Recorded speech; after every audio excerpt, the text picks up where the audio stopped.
जरा सोचिए, लोकतंत्र का सबसे बड़ा हथियार वोट, अगर यह हथियार कमजोर हो जाए, अगर मतदाता सूची ही संदिग्ध है, तो लोकतंत्र की बुनियाद हिल सकती है।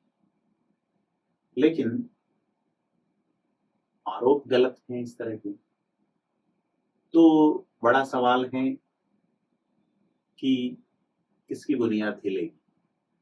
बिहार को लेकर बड़ा सवाल खड़ा हुआ है, पक्ष और विपक्ष आमने सामने।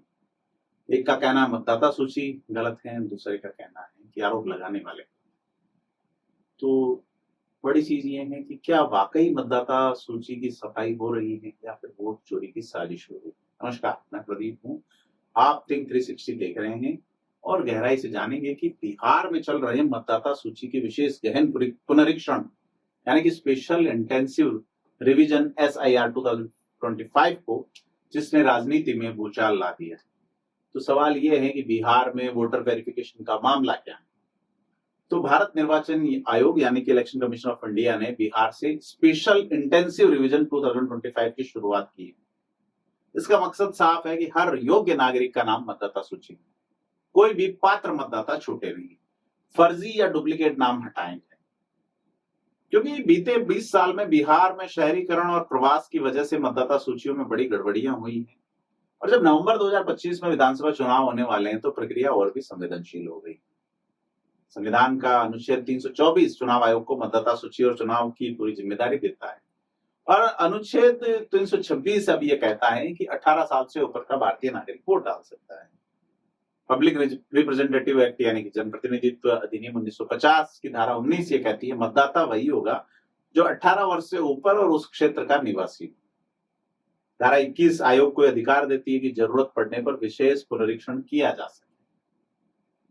तो यह प्रक्रिया कानूनी तौर पे तो आयोग के दायरे में है, लेकिन राजनीति यहीं से शुरू होती है। अब ये प्रक्रिया कैसे चल रही है। चुनाव आयोग ने इस पुनरीक्षण को 5 चरणों में बांटा है। पहला चरण 25 जून से 3 जुलाई, यानी BLO घर घर जाकर करीब 8 करोड़ मतदाताओं को फॉर्म बांट रहे हैं। दूसरा चरण जो है 25 जुलाई तक चलना था, जिसमें भरे हुए फॉर्म वापस लिए जाने, खासकर बुजुर्गों और दिव्यांगों के लिए NCC और NSS के वॉलंटियर्स मदद कर रहे हैं। तीसरे चरण में BLO फॉर्म इकट्ठा करके ये सही और नेट पे अपलोड करते हैं। 1 अगस्त को प्रारंभिक सूची, फिर 5वां चरण अभी दौर में, जहां दावे और आपत्तियां चल रही। तो अंत में 30 सितंबर 2025 को अंतिम मतदाता सूची आएगी और यहीं से तय होगा कि बिहार का चुनाव किस आधार पर लड़ा जाएगा। तो इस विवाद की जड़ क्या है। विवाद की जड़ है दस्तावेज। अगर आपका नाम 2003 या उससे पहले की वोटर लिस्ट में है तो आपको कोई डॉक्यूमेंट देने की जरूरत थी, लेकिन 2003 के बाद जन्मे या जिनका नाम पहले सूची में नहीं था उन्हें नागरिकता साबित करने के लिए दस्तावेज देने होंगे। बड़ी बात यह है कि Aadhaar card, PAN card, driving licence और राशन कार्ड ये नागरिकता के प्रमाण नहीं माने। सिर्फ जन्म प्रमाण पत्र, पासपोर्ट, शैक्षिक सर्टिफिकेट, स्थायी आवास प्रमाण पत्र जैसे 11 दस्तावेज मान्य। अब असली सवाल यह है कि लाखों गरीब, मजदूर, प्रवासी और हाशिए पर खड़े लोग जिनके पास ये कागज नहीं है, क्या वोट छिन जाएगा उन्हें। विपक्ष ये कह रहा है कि कांग्रेस और RJD की वोटरों को हटाने की साजिश।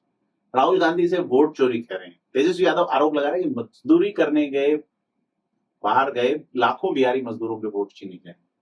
पटना से दिल्ली तक विरोध प्रदर्शन, संसद में नारे, वोट चोर, गद्दी छोड़, यहां तक कि विपक्षी सांसदों ने मुख्य चुनाव आयोग के खिलाफ महाअभियोग की धमकी भी दे डाली। अब मामला सुप्रीम कोर्ट पहुंचा है। चुनाव आयोग और सत्ता पक्ष का पक्ष जो है वो ये है कि उसमें आयोग साफ कहता है कि प्रक्रिया निष्पक्ष और पारदर्शी। हटाए गए लगभग 65 लाख नामों की सूची और कारण सार्वजनिक किए जाएंगे। कोई भी मतदाता आपत्ति अपील कर सकता है और सुविधा के लिए हेल्पलाइन NVSP पोर्टल भी है। ये सब सरकारी है।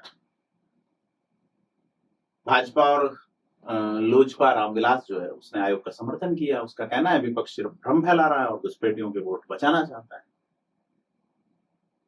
तो बड़ी चीज ये है कि कुछ रिपोर्ट ये कहती है बांग्लादेशी और रोहिंग्या घुसपैठियों के पास आधार कार्ड और वोटर ID कार्ड मिले हैं। और बिहार में तो कुछ जिलों में जनसंख्या से ज्यादा आधार कार्ड बन गए। तो बड़ी चीज ये है कि क्या यह लोकतंत्र बचाने का शुद्धिकरण की कोशिश है या मताधिकार छीनने का षड्यंत्र। ये असली सवाल है। क्योंकि अब सबकी निगाहें 30 सितंबर 2025 पे है, जब अंतिम मतदाता सूची आए।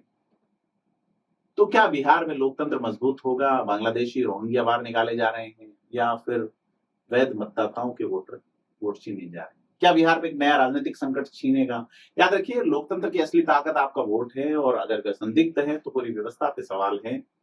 बड़ा सवाल यह है कि अ, बिहार का वोटर वेरिफिकेशन अभियान क्या लोकतंत्र को मजबूत करेगा या लोकतंत्र को चोट पहुंचाएगा? आपको क्या लगता है, हमें कमेंट करके बताएं, और वीडियो में अपना बहुमूल्य सुझाव जरूर दें। धन्यवाद।